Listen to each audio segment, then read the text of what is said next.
Welcome back to Old School Sports and our Out of the Park Baseball 24 playthrough of the Buffalo Wings. And our Buffalo Wings are about to begin our trip to the 2041 playoffs.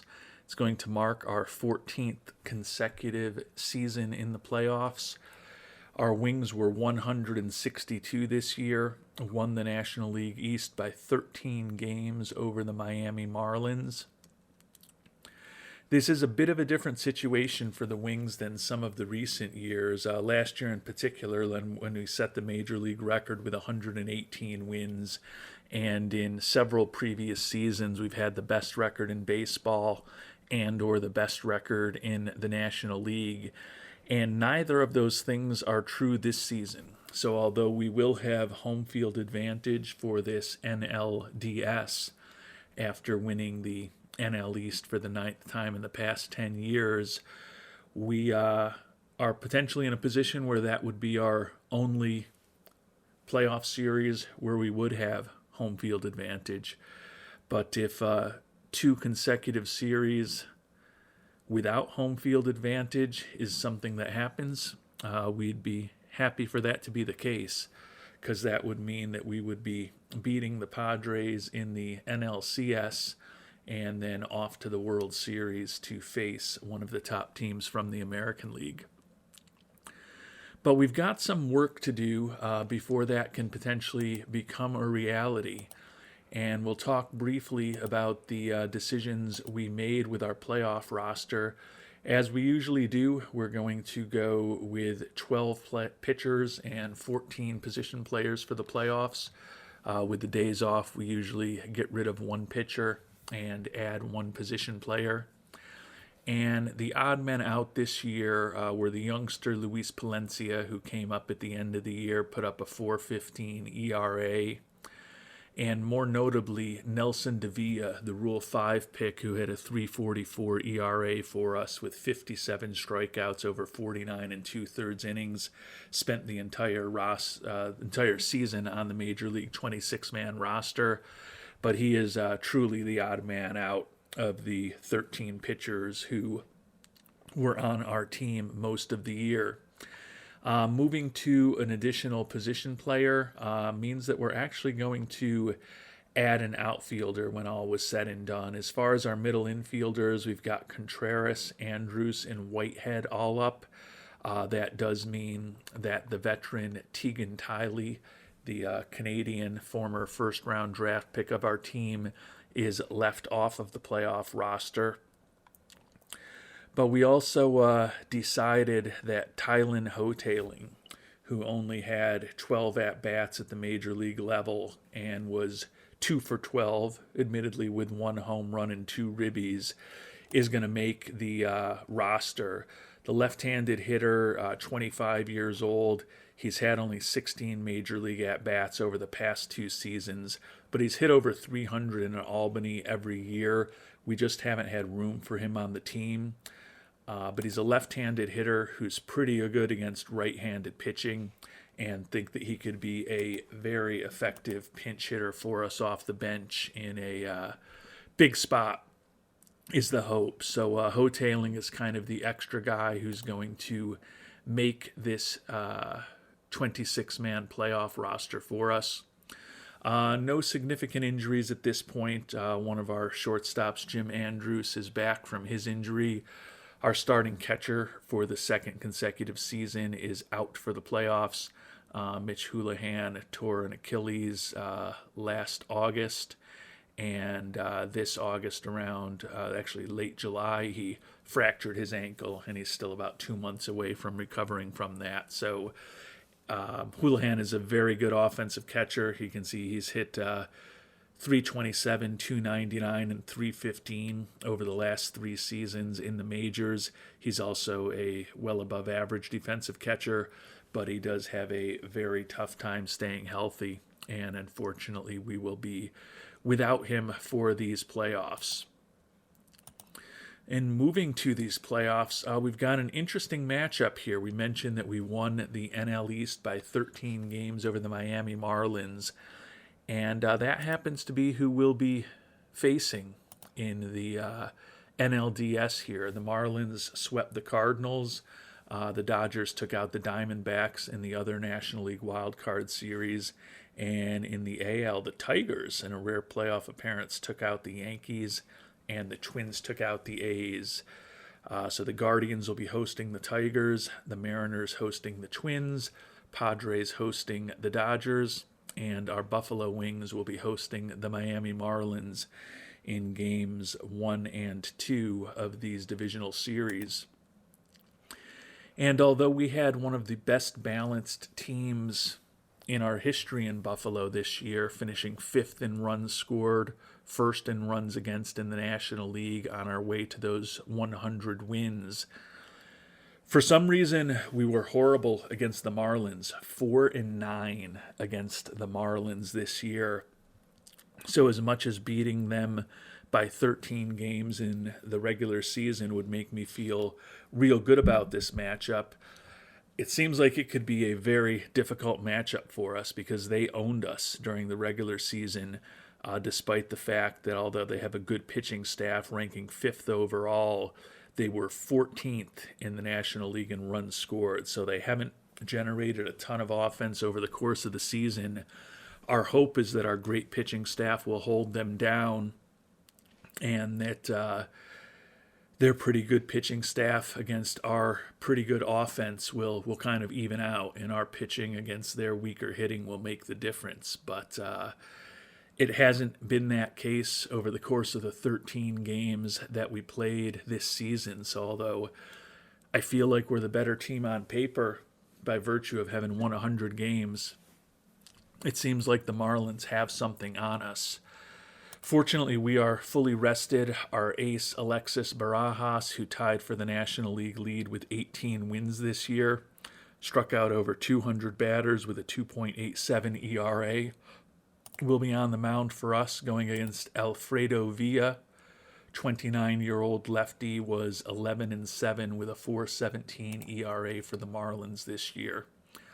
We'll see if we can get things off to a good start here in game number 1 of our National League Divisional Series at home in Buffalo.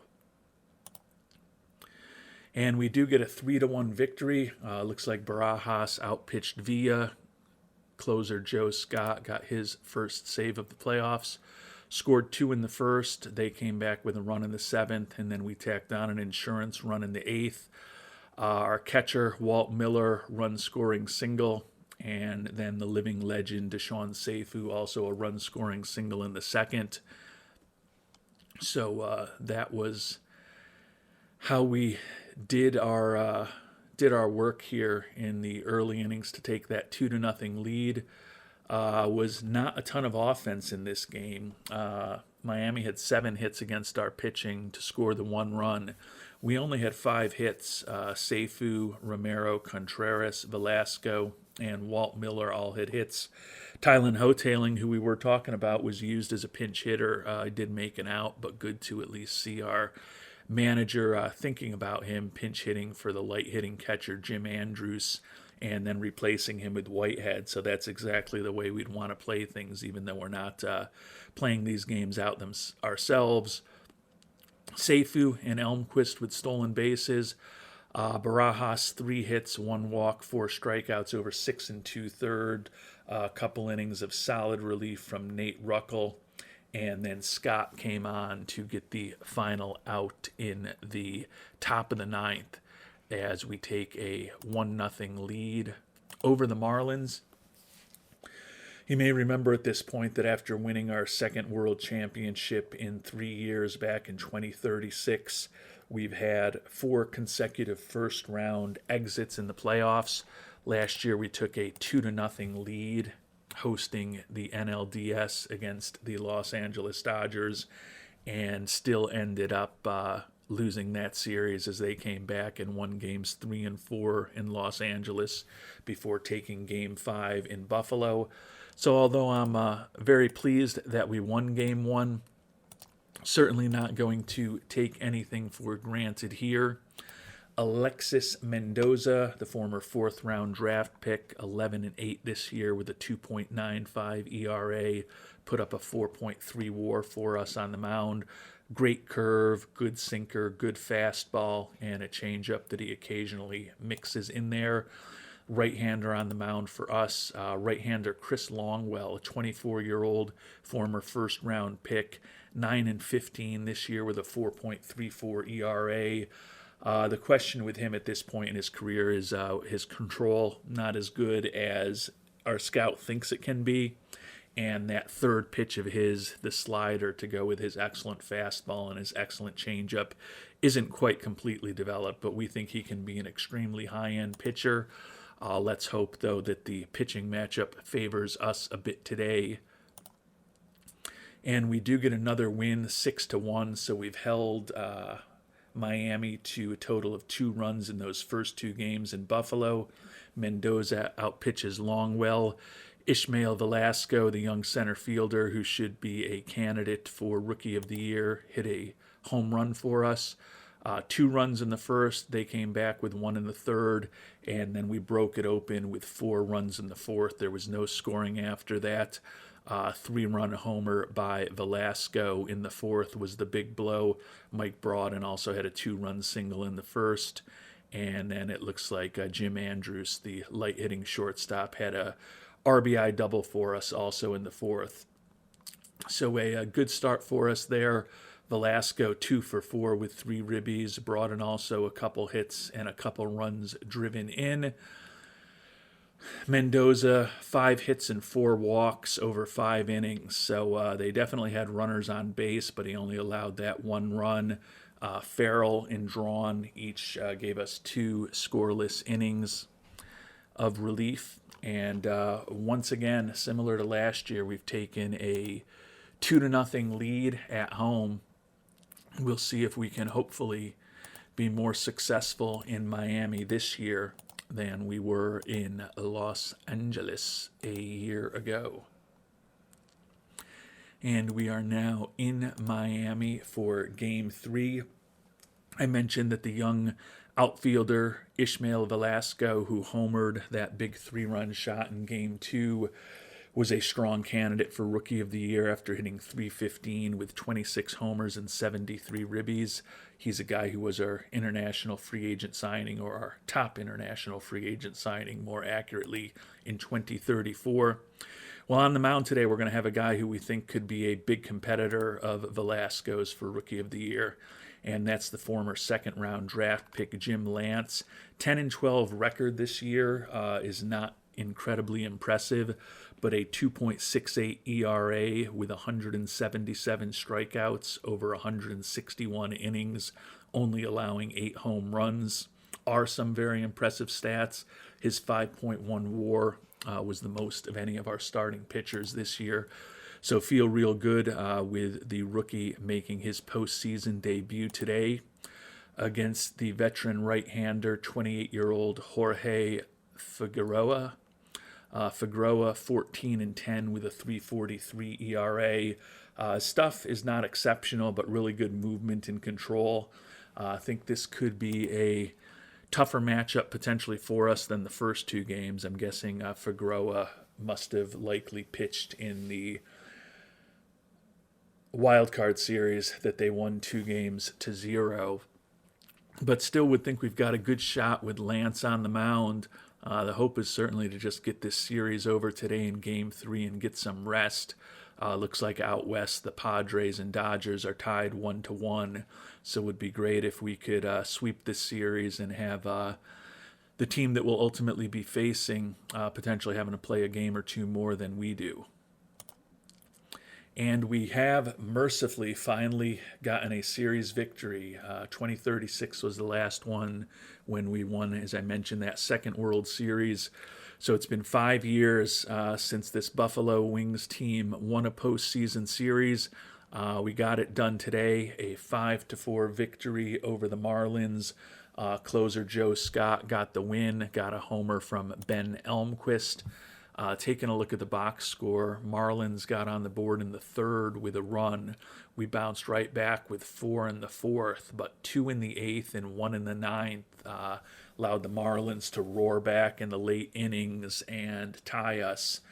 But that solo home run by Ben Elmquist in the top of the 10th gave us a 5-4 lead. And after that, looks like Scott ended up pitching 2 1/3 innings. Originally blew the save, but ended up getting the W. Lance only 4 1/3 innings in a very weird 4 1/3 innings. Only allowed 1 earned run, and he struck out 10 over those 4 1/3 innings, which are both great numbers. But he somehow allowed 7 hits and 2 walks, so 9 batters allowed over the 4 1/3 inning. Robbie Farrell, really good. Nate Ruckel, a rough outing.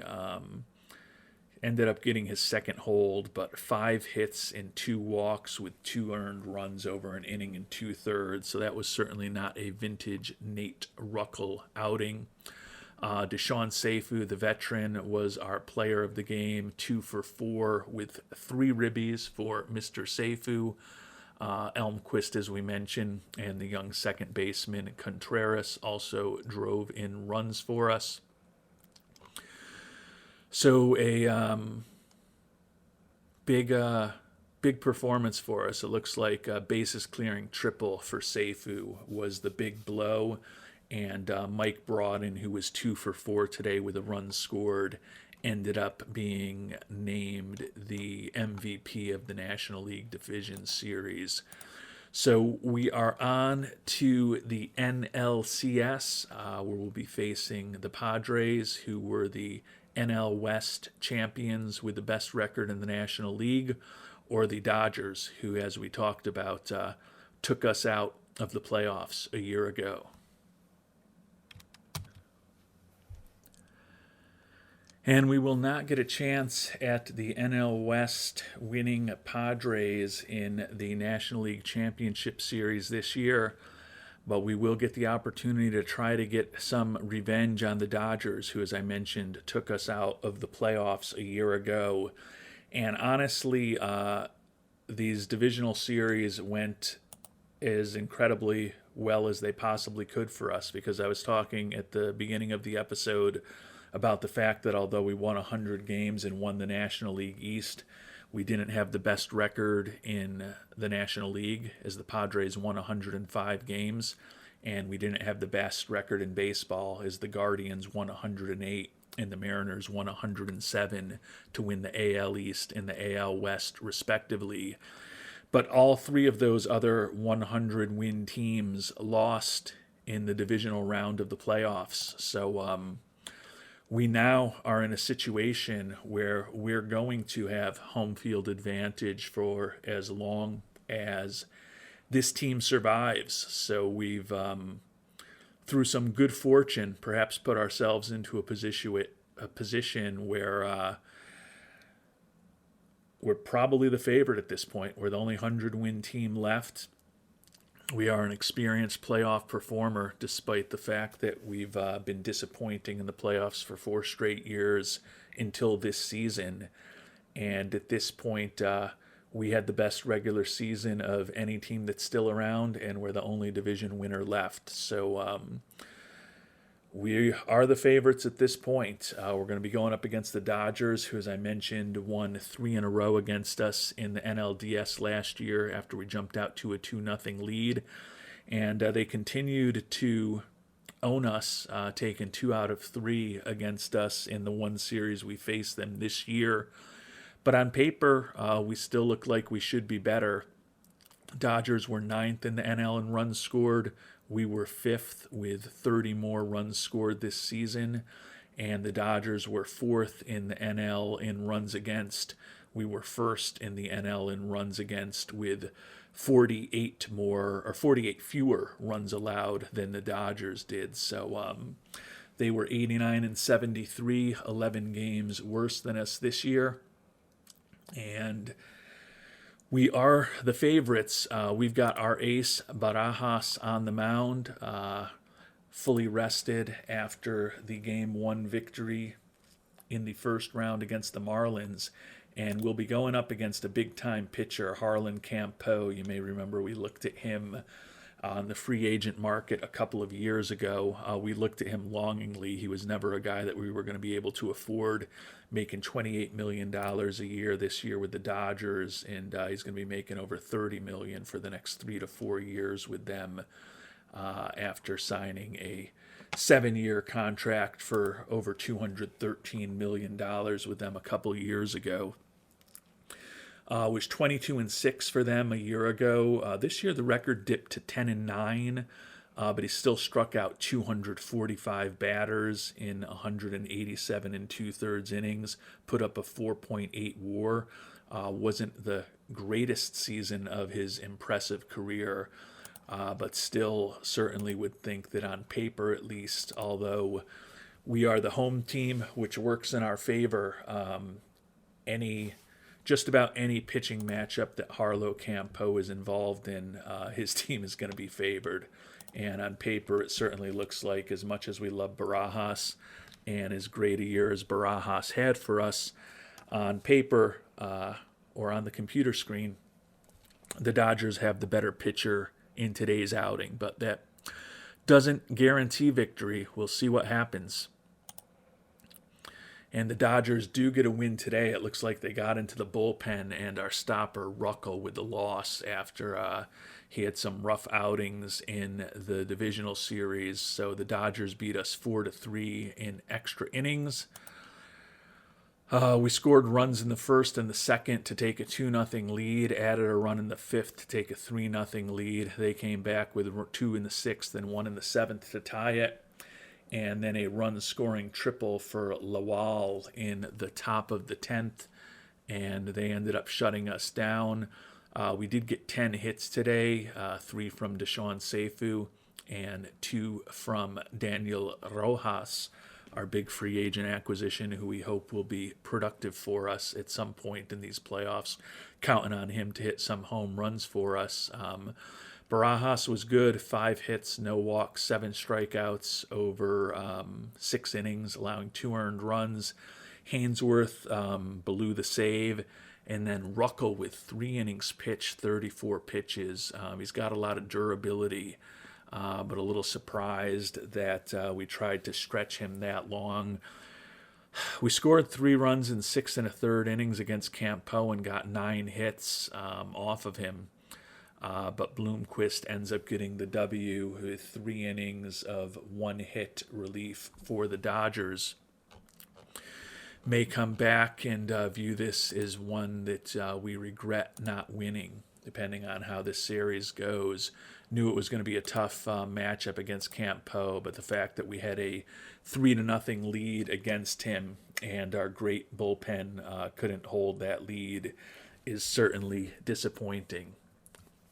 Alexis Mendoza back on the mound for us in Game 2, just as he was last time around, going up against Raul Grejdenush, 26-year-old international free agent signing from 2032.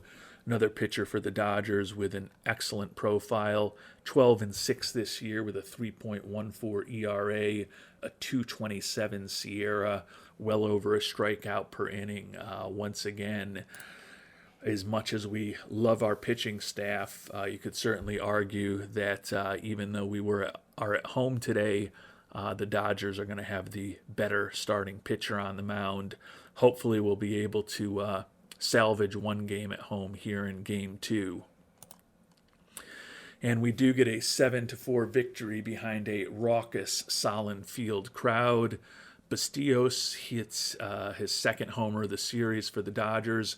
We got a home run from the young second baseman Alejandro Contreras. Hainsworth with the win in relief. Scott with the save for us. Taking a look at the box score, some runs early. We got 3 in the first. They bounced right back with 4 in the second. But we scored 3 in the 7th. 2-run double from Seifu, and then a run-scoring single from Rojas to take the lead back. Added an insurance run in the 8th. And we are now headed to Los Angeles tied 1 game apiece. Seifu and Velasco each had 2 hits, and Rojas 3 for 4 with a run scored, 2 ribbies. I think that's his best game of the playoffs. Hopefully he'll continue with some momentum there. Mendoza 4 earned runs over 6 innings. Give him credit, though, after giving up 4 in the second. He gave us 4 scoreless innings after that to allow us to claw our way back into the game. Sanborn, the reliever, with a rough outing for them, and Grej Danish was not great. Only 4 1/3 innings, allowed 3 runs before he was yanked. Hainsworth, Ruckel, and Scott all gave up hits, but none of them walked anybody and none of them allowed any runs. Rojas, the big free agent signing from the offseason, named player of the game after a solid performance. And we'd love to be up 2-0. Not to be the case, though. At least we are tied with the Dodgers 1-1 as we head out to Chavez Ravine for games 3, 4, and 5. And after seeing our number 1 and number 2 starters likely being the less accomplished pitchers in the first 2 games of this series against the stacked Dodgers team, I'm hoping in games 3 and 4 we'll feel a little better about these pitching matchups. We've got the youngster Jim Lance back on the mound today, making the second postseason start of his career. Jordy Harvey on the mound for the Dodgers. 31-year-old right-hander, 13-6 with a league best 2.61 ERA this year. So you could argue that maybe the matchup doesn't favor us, although Lance had a great season for us. And Harvey can give up some walks, did walk 78 batters this year. Hopefully we'll be able to have the best of him and take the series lead in this 3rd game here in Los Angeles. Not to be the case, though. A 6-2 loss. Looks like the bullpen gave it up for us again today. Elvin Jimenez, the really good reliever, takes the loss. We had a 2-0 lead after the 6th inning, and then they jumped on us with 6 runs in the bottom of the 7th. Run-scoring double for Seifu. The veteran is having a great playoff run. You can see he was 3 for 3 today with a run scored and a ribby. Already has 8 ribbies through the playoffs thus far while hitting .440. Bustillos, who's hit a couple homers against us this series, a 2-run single against Jimenez. And Barnes also with a 2-run single. They scored a run on a walk. Seems like we may have kept in Jimenez longer than I would have liked. Lance, no earned runs over 5 innings. Hainsworth charged with a couple of the runs, and then a disastrous outing from Jimenez. Doesn't record a single out, allows 3 hits, 2 walks, and 4 runs. None of them were earned, however. Error on himself that makes those runs not earned. I guess when the pitcher is the one making an error, maybe you could argue that those runs should be earned, but that's not the way you score the baseball game. But looks like a huge error by Jimenez cost us. Juan Romero, our left fielder, tied the NL playoff game record with 5 strikeouts. Not necessarily the number that you want to have, and you look at our 3, 4, and 5, our 4, 5, and 6 hitters, Rojas, Romero, and Broaden, combined to go 0 for 14 today with 11 strikeouts, and that could be a big part of the reason that we only scored 2 runs today. So headed to Game 4.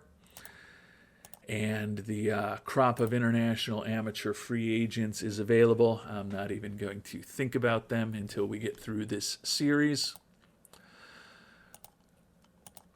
So game 4, Sincere Shazier, the veteran, former fourth round pick, 31-year-old, 17-8 this year with a 3.59 ERA, making his first appearance of the postseason.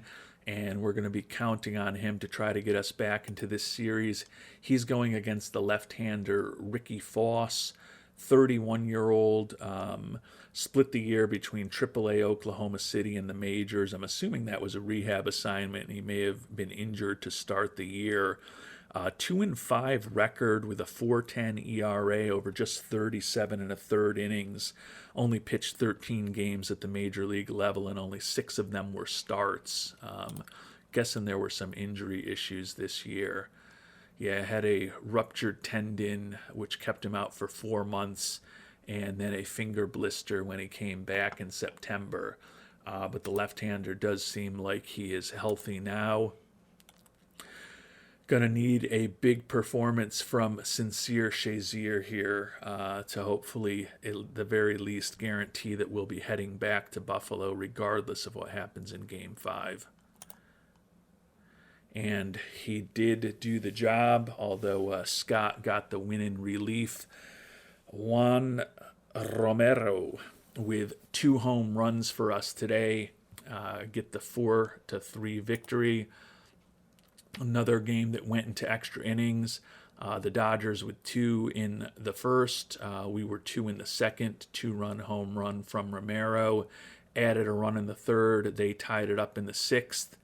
And then in the top of the 11th, Romero's second homer of the game against Theophile gave us the 4-3 lead. And Scott got the final 3 outs for us. Actually got the final 6 outs total for us, but the final 3 with the lead.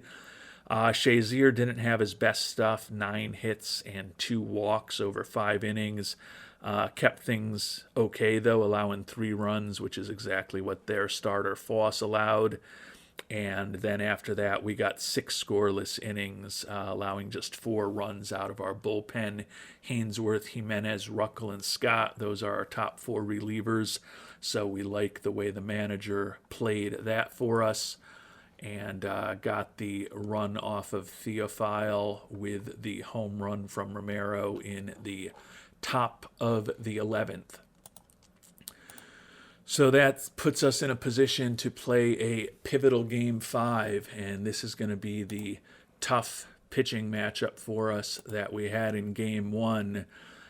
Campo back on the mound for the Dodgers against Barajas. Would certainly think that they would be favored here with the pitching matchup favoring the Dodgers, as well as home field advantage. As I mentioned, we had a 3-0 lead on Campo in Game 1, so still definitely looking at that game as one that got away from us. If we can get some revenge here today and go home with a 3-2 lead, have to feel pretty good about our chances, but it's going to be tough to get a W on the road against Mr. Campo. But we do get the W. Looks like Barajas may have outpitched Campo. Scott comes on for his second save. Another home run from Juan Romero as the Buffalo Wings win 6-4 to take a 3-2 lead in this series. We scored 2 in the third, 1 in the fourth, 1 in the fifth, and 2 in the sixth. Took a 6-3 lead into the bottom of the ninth. They did get a run-scoring double off of Joe Scott to make things interesting, but a 6-4 victory. Seifu continues to hit very well, 2 for 5 with a couple of runs scored. Romero 2 for 4 with a solo homer. Also got multi-hit games from Luis Comadran and the shortstop Jim Andrews. Barajas, 4 hits, 3 walks, 1 earned run over 5 innings. Drawn and Ruckel both credited with holds, and Scott with his 3rd save of the playoffs. Campo, 8 hits, no walks, 5 runs, 4 earned over 5 1/3 innings. So we did a even better job against Campo today. Robbie Farrell, our reliever, was injured while pitching.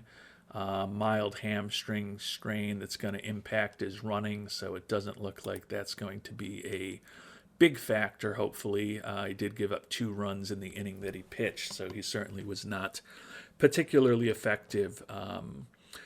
But we'll be going back to Buffalo with a 3-2 lead, and we did it the hard way, losing the first game against the Dodgers in Los Angeles to fall down 2-1 before winning games 4 and 5 yesterday and today.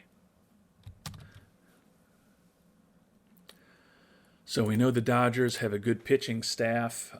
They beat us. Actually, they didn't beat us in Game 2. We took Game 2 at home, despite the fact that arguably they had a better pitcher on the mound than we did, and we'll see if we can duplicate that Game 2 victory today in a rematch. Alexis Mendoza. Actually, is that a rematch or not? Yeah, Raul Grage-Danish. Just a great profile. He is a guy who we looked at when he was an international free agent 9 years ago. We're very impressed by the Dutch starting pitcher. Didn't end up signing with him, or didn't end up signing with us. I can't even remember whether we made him an offer or not, or whether he was too expensive. Go kind of look, and wow, 144,000. So he was not an incredibly highly regarded prospect. Maybe I'm just remembering his name because he's pitched against us before. But he was not nearly as highly regarded then. So apparently that was some revisionist history from me about him. You can see we scouted him extensively. The name's really familiar, and it's kind of a unique name. Perhaps that's why I remember it. Can't remember right now whether he was someone we were thinking about throwing a few dollars at, but credit to the Dodgers for signing him for $144,000 and turning him into a big-time major league starter. We'll see if we can get the victory against him today and avoid going to a deciding Game 7. And we can. A 3-0 victory. The Buffalo Wings defeat the Dodgers to advance to the World Series for the first time in 5 years. Looks like the Tigers, after taking a lead, now have a 3-2 lead on the Twins. But I think, if I remember correctly, I don't think I commented on it, but I think I glanced at it a little while back, and I thought the Tigers had a 3-0 lead there. Juan Romero with his 4th homer of the series. He's homered in 3 straight games for us. But Seifu ends up winning the MVP award. Ruckel with a save in relief. We scored all 3 of our runs in the 3rd. Run-scoring double from Velasco, and then a 2-run homer from Juan Romero.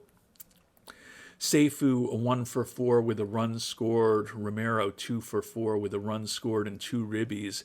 Kind of surprised that Romero, with those 4 home runs, doesn't end up winning the MVP award. Seifu up to 6 steals in the playoffs right now, though, so he leads the team with 9 ribbies.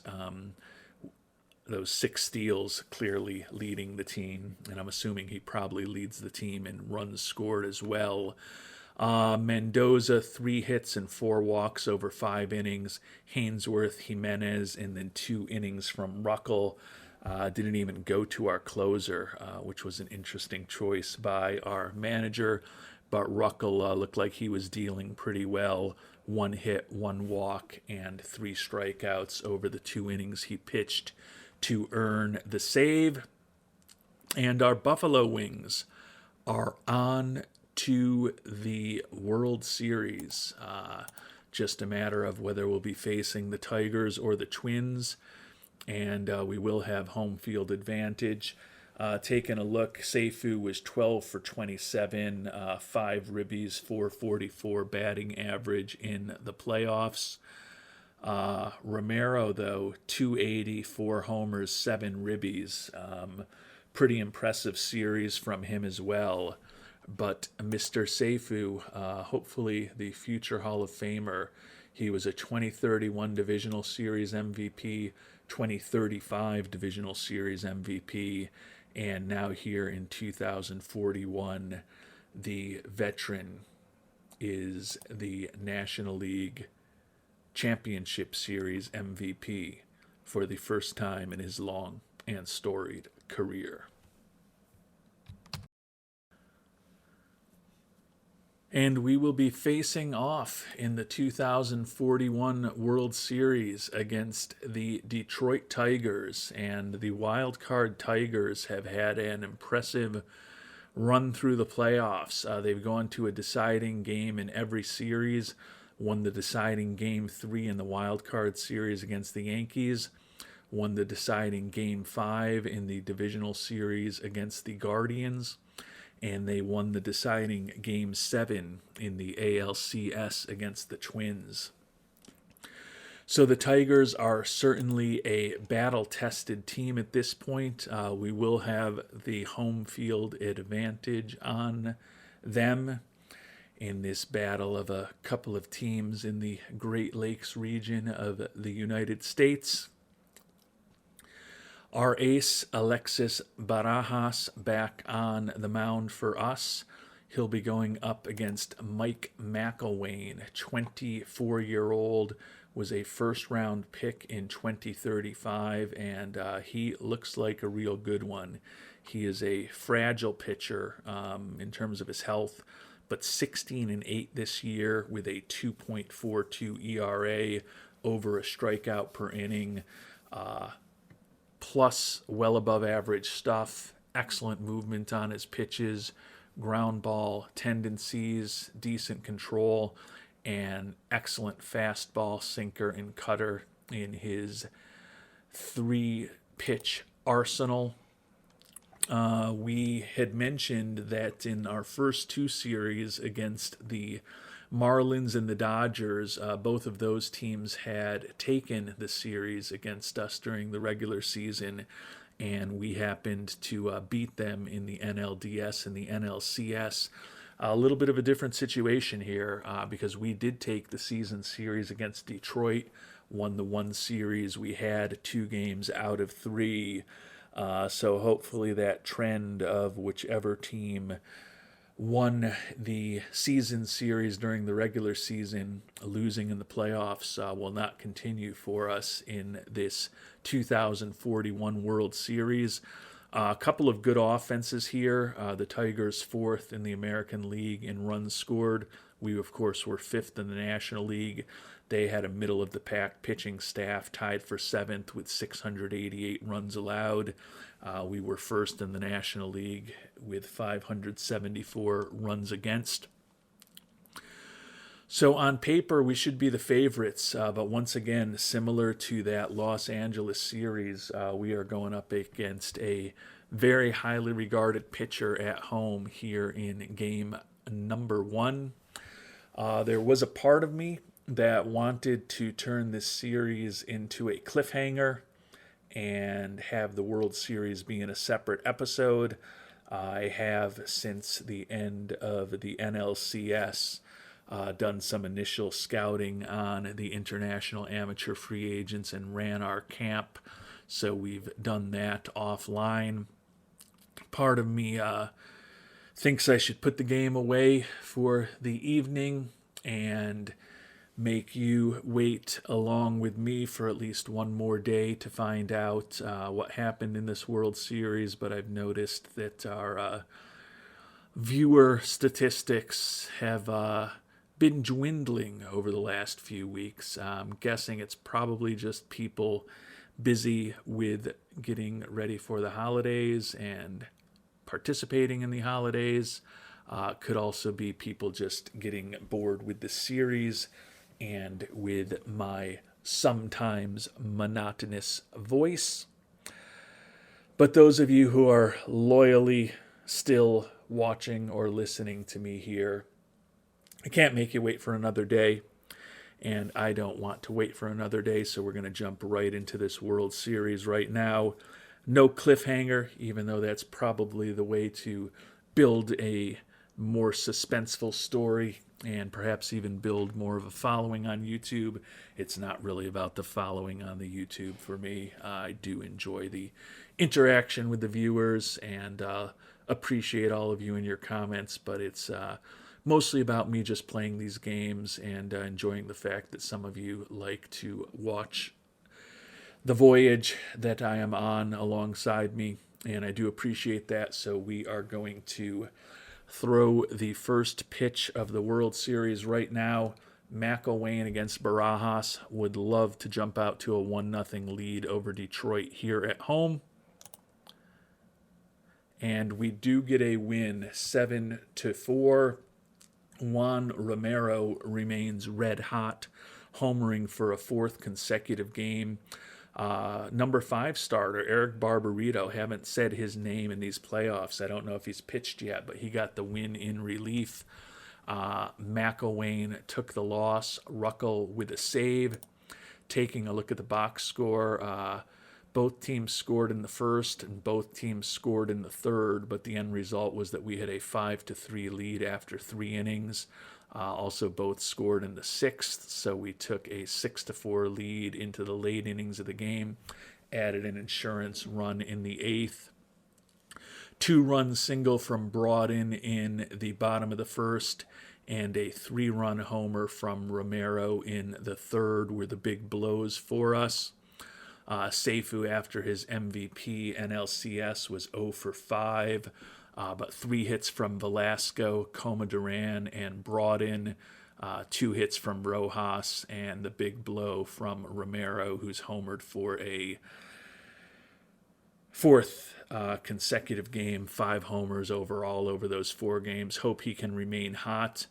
Rojas is hitting .316, but only 5 ribbies and no home runs. Would hope that bat at some point in the playoffs pays off for us. We kind of viewed his big bat in the middle of the lineup between the likes of Coma Duran and Romero. May have been what we've been missing the last few years, and interestingly, still haven't gotten a home run from him in these playoffs. Barajas was not great. 7 hits and 1 walk over 4 1/3 innings. Got 2 2/3 innings of 1-run ball over Barbarito, and he got the W. And then Ruckel with 2 innings to earn his 2nd save of the playoffs. So a tough pitching matchup for us in game number 1. Real happy to have gotten the W against McIlwain. But there is no rest for the weary, as we want to continue that momentum here in Game 2. Lance, who still does not have a decision, but has put up a 0.96 ERA in his 2 playoff starts, on the mound against Pat Underhill. The 30-year-old right-hander has exceptional stuff, but he's a fly ball pitcher with slightly below average movement and below average control. So he does give up some homers, 25 this year and 137 2/3 innings, and also gives up some walks, 78. 4-8 record with a 5.95 ERA, less than a win above replacement level. This seems like a game that we need to win. We've got a 1-0 lead, so it's not the end of the world if we don't get the W here today. But this is the first pitching matchup in quite some time that is clearly and strongly in favor of us on paper, with the brilliant youngster Jim Lance on the mound. So would love to take a 2-0 lead at home before we head to the Motor City for the next 3 games of this series. And we do get the win, 15-2. Robbie Farrell with the win. Underhill took the loss. Only 1 home run from Mike Broad, and a bit surprising to score 15 runs and only have 1 home run. A run in the 3rd, 3 in the 2nd, 1 in the 4th, and then 7 in the 7th and 3 in the 8th. I can see a lot of big hits here. Velasco with a run-scoring double, Velasco with another run-scoring double, Broaden with a bases-clearing double. So 15 runs on 15 hits for the Wings, 2 runs on 4 hits for the Tigers. Seifu with a couple of hits, Velasco with 3, Broaden 2 for 5 with 5 ribbies, 3 for 3 for the shortstop Andrews. Walt Miller, the catcher, 3 for 5 with a couple of runs scored. The extra base hits are just out of control. Jim Andrews was 3 for 3. All of his hits were doubles. Ishmael Velasco had a couple doubles. Walt Miller had a couple of doubles.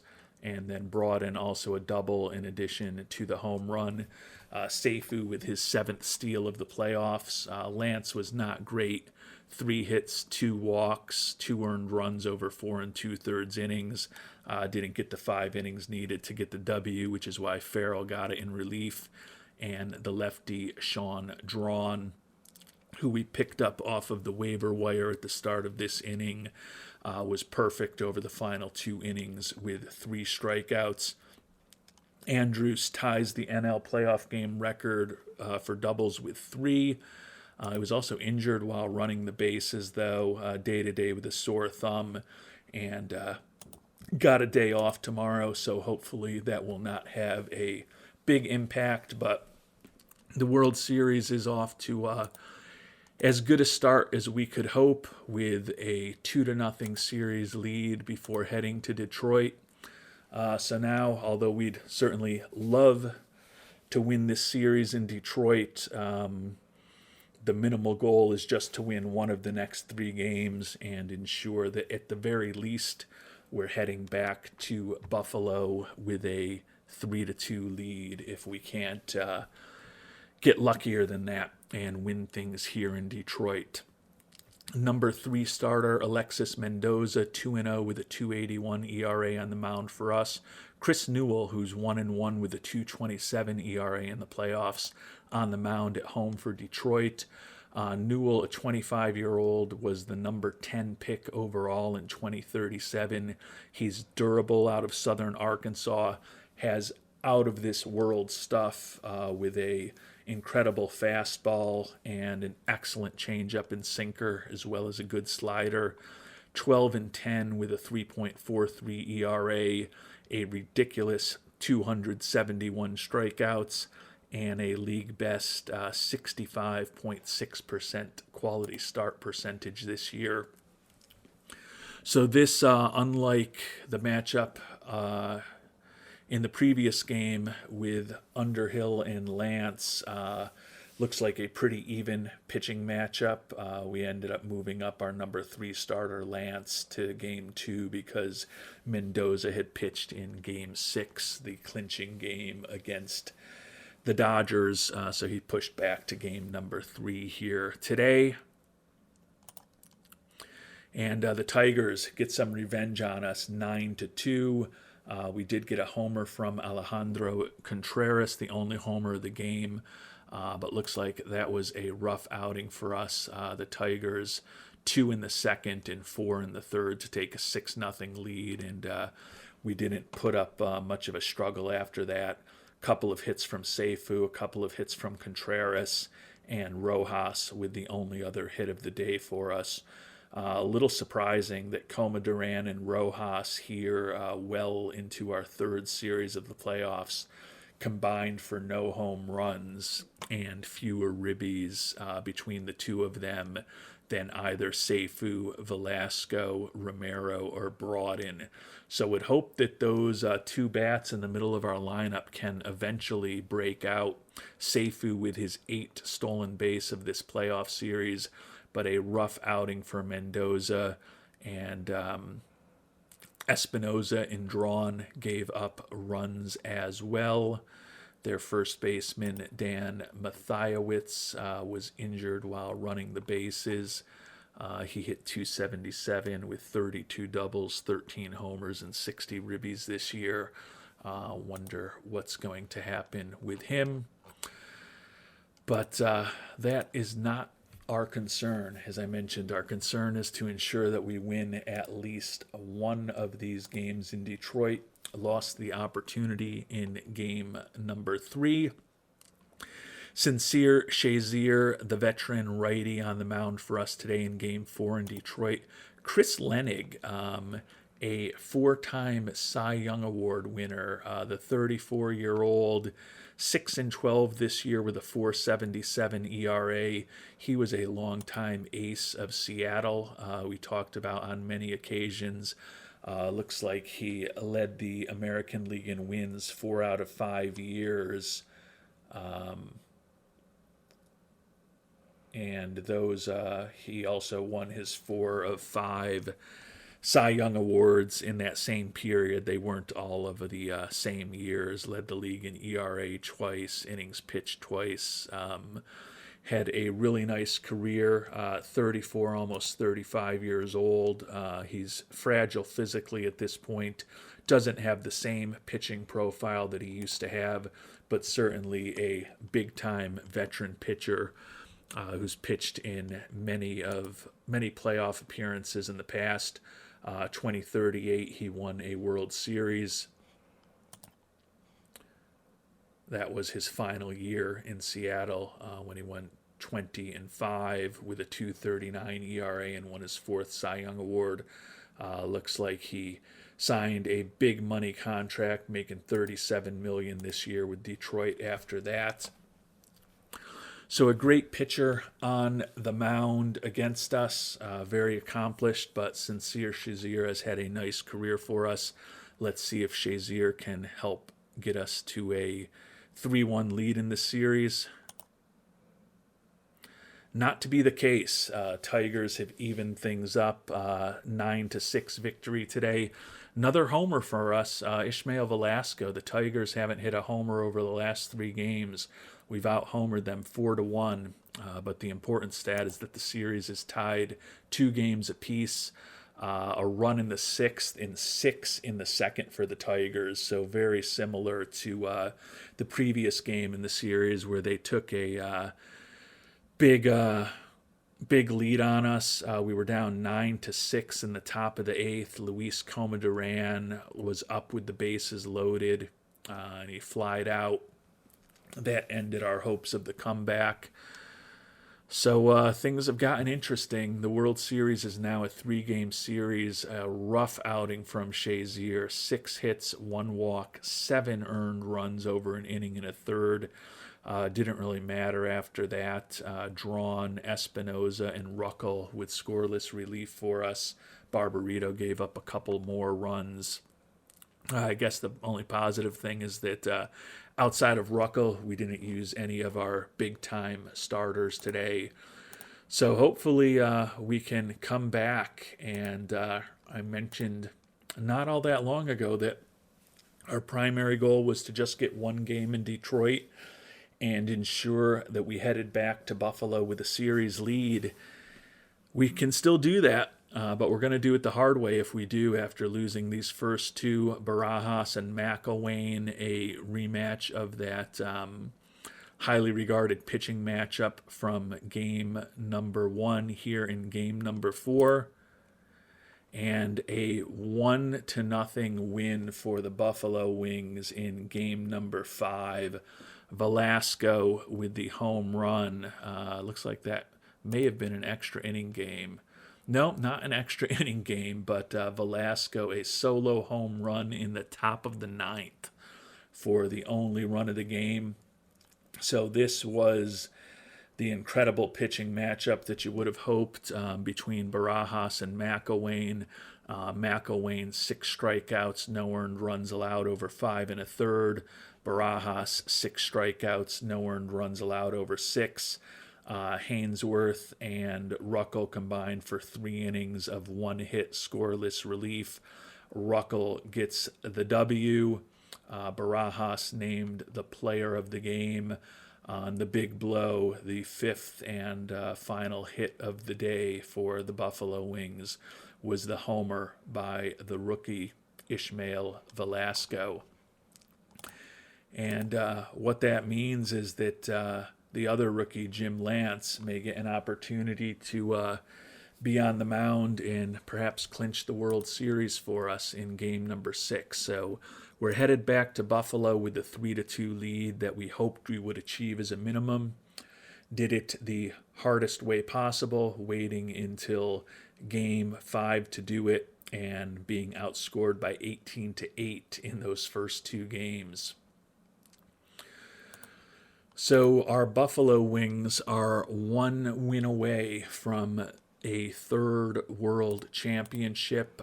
We've got a rematch today of Game 6, which was the 15-2 blowout. Lance against Underhill. We talked about Underhill before. He's got great stuff, but his movement and control are not excellent. Had a rough year. Gave up a lot of homers, walked a lot of batters, allowed a lot of runs to scored for Detroit. And we hope that pattern continues at least one more time. Lance still does not have a decision in the playoffs, but a 1.93 ERA. Underhill is now 1-3 with a 14.34 ERA in the playoffs. Our hope is to just get it done here in game number 6. This is the pitching matchup that favors us. We are back home, and our Buffalo Wings are World Series champions. The rookie Jim Lance gets his first win of the playoffs, first win of the postseason career in clinching game number 6. And the other rookie, Ishmael Velasco, was named Most Valuable Player of the World Series. As I said, it's going to be interesting to see how those two do in the Rookie of the Year voting down the line. We got home runs from Miller and, of course, Juan Romero in this game. Detroit scored 1 in the first. We came right back with 4 in the bottom of the first, including a 3-run homer by Romero. They scored 2 in the top of the 4th to close the gap to 1 run, bounced right back in the bottom of the 4th with a 2-run double by Miller, added 2 more runs in the 6th, and an 8-3 victory for our Buffalo Wings.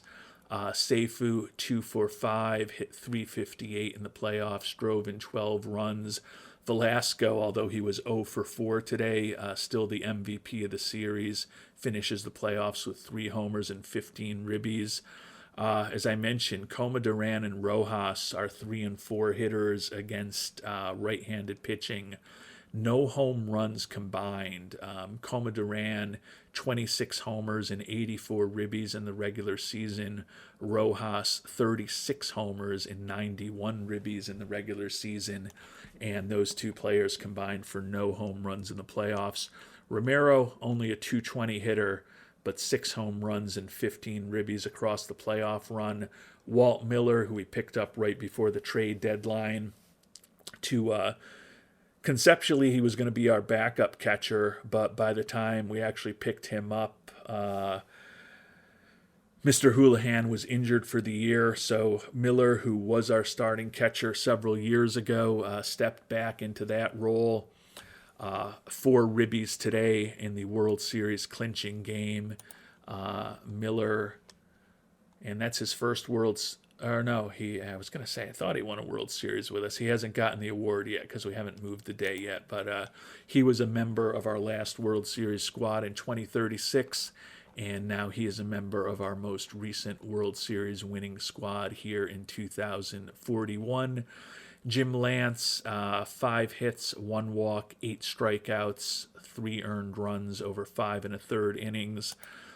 Really excited to have this former second-round pick, who's now viewed as the number 7 prospect in baseball, as an important member of our pitching staff in the coming years. And then Damari Hainsworth and Robbie Farrell combined for 3 2/3 innings of scoreless and hitless relief for us. Miller, not surprisingly, the player of the game.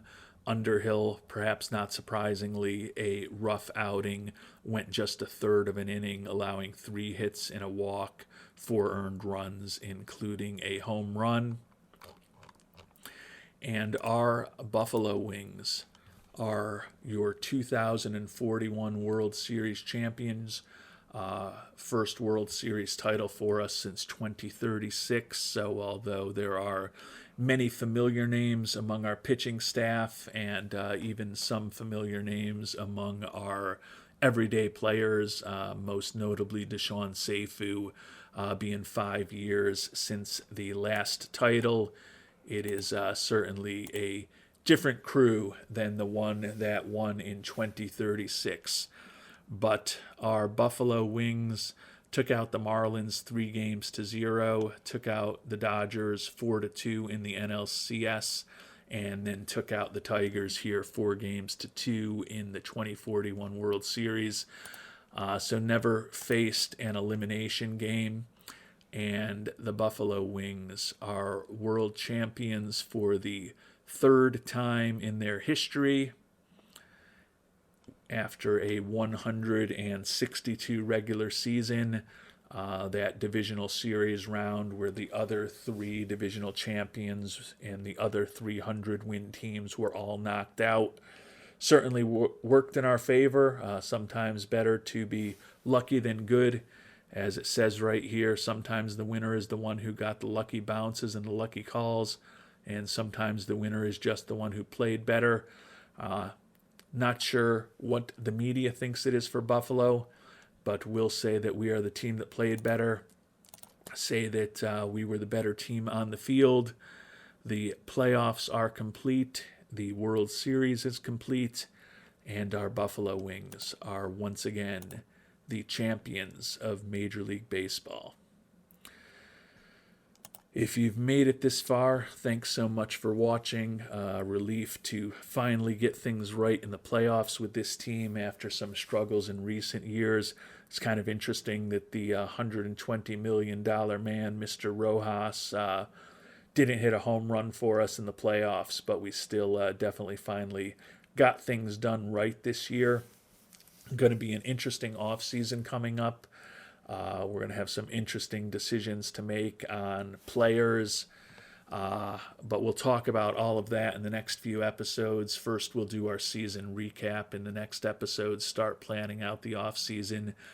Episode after that will be our annual look at our minor league system and some of our former players and how they're doing around the major leagues. And then after that, we'll really start the off-season decision-making, but we'll be making that off-season decision-making from a position of strength, as the Buffalo Wings are your 2041 World Series champions. Until our next episode, thanks so much for watching, and hope you have a great day.